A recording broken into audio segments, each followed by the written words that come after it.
What's going on, everyone? Welcome back to the channel. As always, it's your friendly neighborhood pro gamer, Big Sour, and today I want to talk about the Video Game Awards. I'm sure every one of you watching is like me, and anxiously awaits the yearly release from No Nut November that is the Game Awards. However, since this year's awards show was in excess of 3 hours, sweet Mother Mary, that's longer than it takes Nick Ocado to pass a good mukbang. I guess I'll just suffer through an entire Lord of the Rings movie worth of ads for the sake of artistic integrity. Maybe you should like and subscribe or something. I know I would. We start the pre-show with the Games with Impact Award, which was given for the latest Life is Strange game. Though I guess there wasn't much competition besides memes and tech demos. Honestly, the biggest Life is Strange impact I can remember this year is when I ran headfirst into the wall trying to escape this travesty. Telltale Games made an unexpected return with the announcement of a game based on acclaimed sci-fi series The Expanse. Considering what Amazon has done to The Expanse after their acquisition of it, and the general state of Telltale Games, I don't have much hope.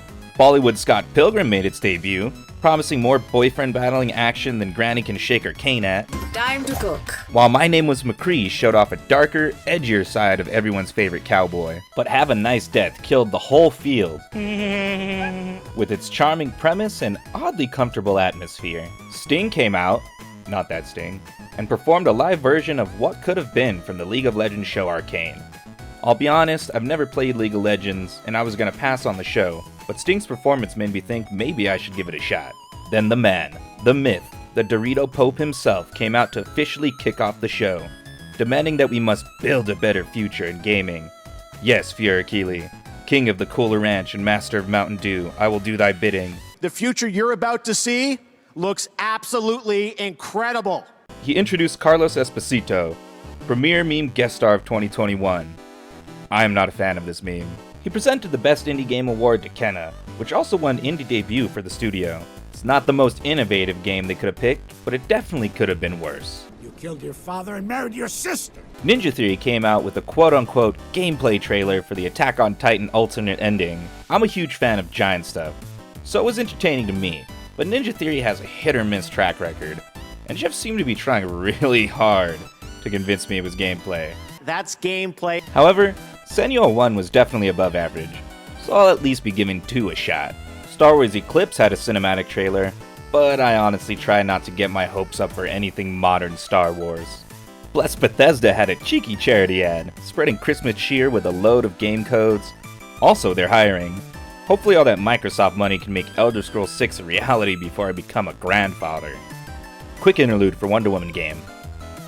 Yeah, it's nothing. Before we arrive at Best Performance Award, which went to Lady D. She came out wearing a dress fit for a beautiful dom mommy vampire queen such as herself and delivered a rather heartfelt speech. You took a chance on me when you hired me for this role, and in doing so, you have changed my life. Oh geez, I'm tearing up a little over here. Alan Wake 2 was announced, a sequel to a long dormant cult franchise.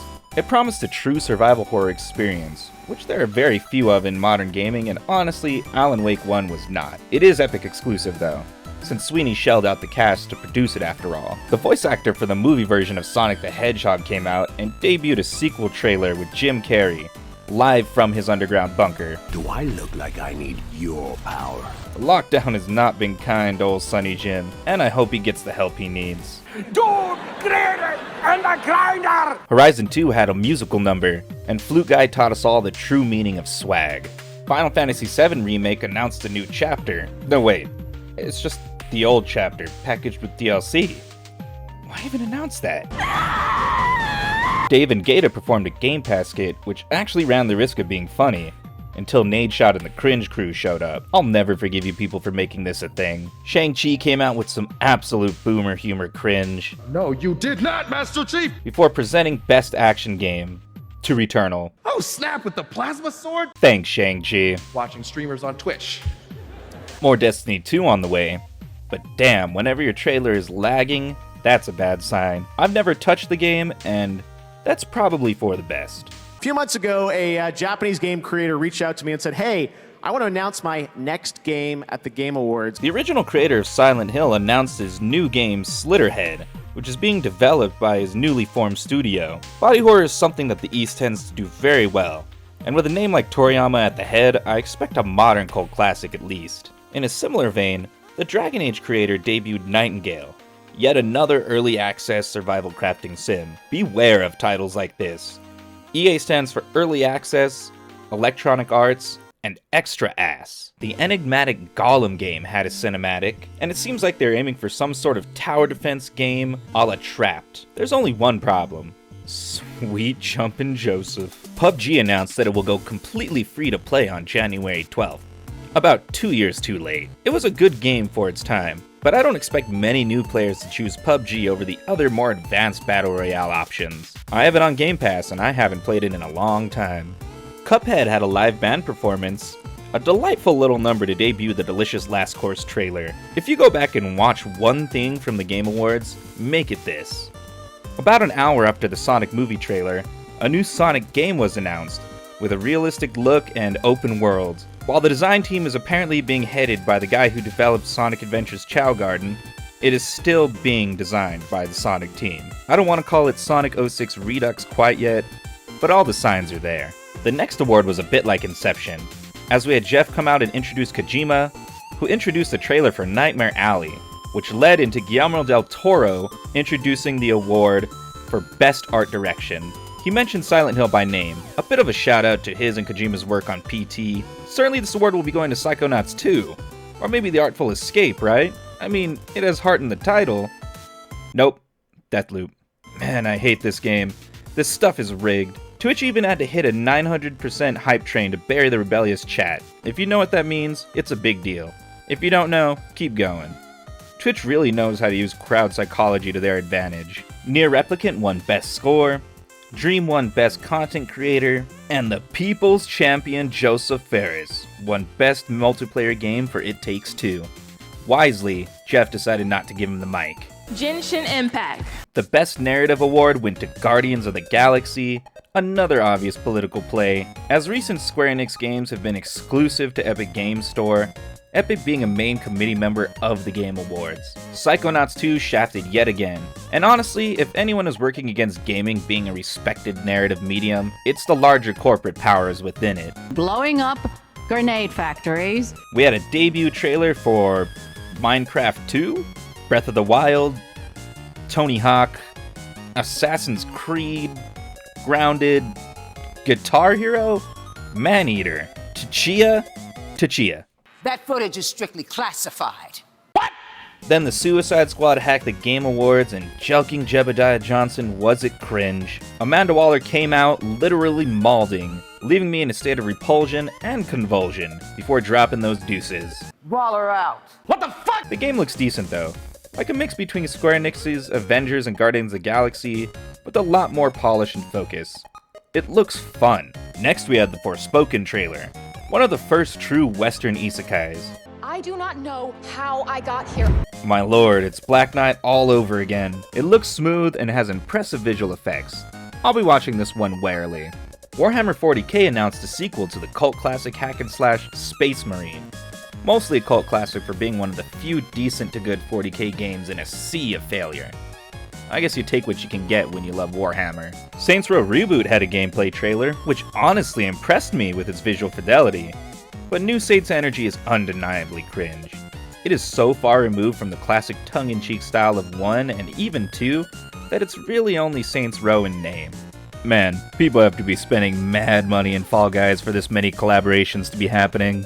Battlefield 2042 be like, play now. I'm like, nope. We had a little Christmas medley cringe from EA, then Scriptbot 1 minute you're solving a puzzle, the next you're lining up headshots. Presented the Best Action Adventure Award to Metroid Dread. I can give it a gold star for being different, but at this point it was pretty obvious Psychonauts wasn't gonna get anything. Schafer simply doesn't have the pull the big dogs have like Nintendo, Microsoft, or EA. Dune game? Oh, Civ clone. I don't know, could be good. But I feel there's so much more that could be done in the Duneverse than just another real-time strategy game. Tiny Tina's Wonderland had a presentation, and Will Arnett looked like he'd honestly rather be anywhere else. These freaking nerds. Why did I agree to this? Oh god. The game looks like more Borderlands if you're Amogus. Time to get up sus and personal. Or sus close and personal. Amogus. Pearl Abyss released a music video for Dokavi. And let me tell you, the last thing I expected at the VGAs was to be poppin' locked on by a bunch of Studio Ghibli kindergarten rejects. If I was maimed by Jim Carrey, I was officially killed by K-pop. There was a cinematic for a game called Still Rising. It's not a debut or anything, but the strong visual direction definitely drew me in. Telltale's Resurrection wasn't the only choice-driven game news of the show. Apparently a team of ex-Telltale devs have forged their own studio and gotten their hands on the Star Trek license. I'm not a fan of recent Star Trek's trajectory, so I'm not really hyped on this one. Reggie the Funinator took the stage to present the award for Best Ongoing Game to Final Fantasy XIV. I guess if we're talking about internet buzz, it makes a lot of sense. This is the game that essentially killed World of Warcraft. But I feel like no game can really match the breakneck pace of Fortnite's constant change. Speaking of epic games, they announced a cartoony pro wrestling battle royale named Rumbleverse. It definitely looks fun and hilarious, and its simple yet depthful mechanics give it the potential to really carve out a niche in the established market of BR. Honestly, it just looks like a lot of fun. A Plague Tale sequel was announced, not entirely unexpected with the cult following the original has received since release.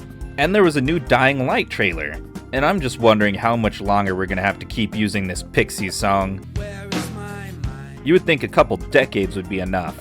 Hold up, stop the video, breaking news. GTFO just hit 1.0. This very minute. It's over. Chef Goldblum became the most recent celebrity to pretend he plays Raid Shadow Legends, so that's a thing. Put him on the list. Donald Mustard presented the award for Best Game Direction. Can you guess who won? Deathloop. How many microbucks did Bethesda spend this year? By this point, poor Tim Schafer was just hiding under his chair. League of Legends won Best Esport, an odd juggernaut that everyone seems to hate yet cannot stop playing. Guilty Gear won Best Fighter, Age of Empires 4 won Best Strategy, and Resident Evil 4 won Best VR. FromSoft's Elden Ring became a 2-time champion by winning Most Anticipated Game again. The Elden Pot then presented a trailer that gives us our central mystery of the game. The Elden Ring was broken. But by whom? And why? I tried to temper my excitement, but I'm definitely awaiting the release of Elden Ring. Arc Raiders had its debut trailer, and honestly it looks like a Generation Zero clone, right down to the 80s aesthetic. I'm really gonna have to see something that sets it apart from that game to have real interest in it. Keanu Reeves and Carrie-Anne Moss showed up to shield the new Matrix film with a trailer and on-rails cinematic experience. Keanu Reeves may soon be the only person to be a 2-time champion in Fortnite. Beyond that, I have no real expectations for the Matrix. It's honestly a little weird to see things from my youth dredged up in their zombie forms and paraded out in front of the public like something new and exciting.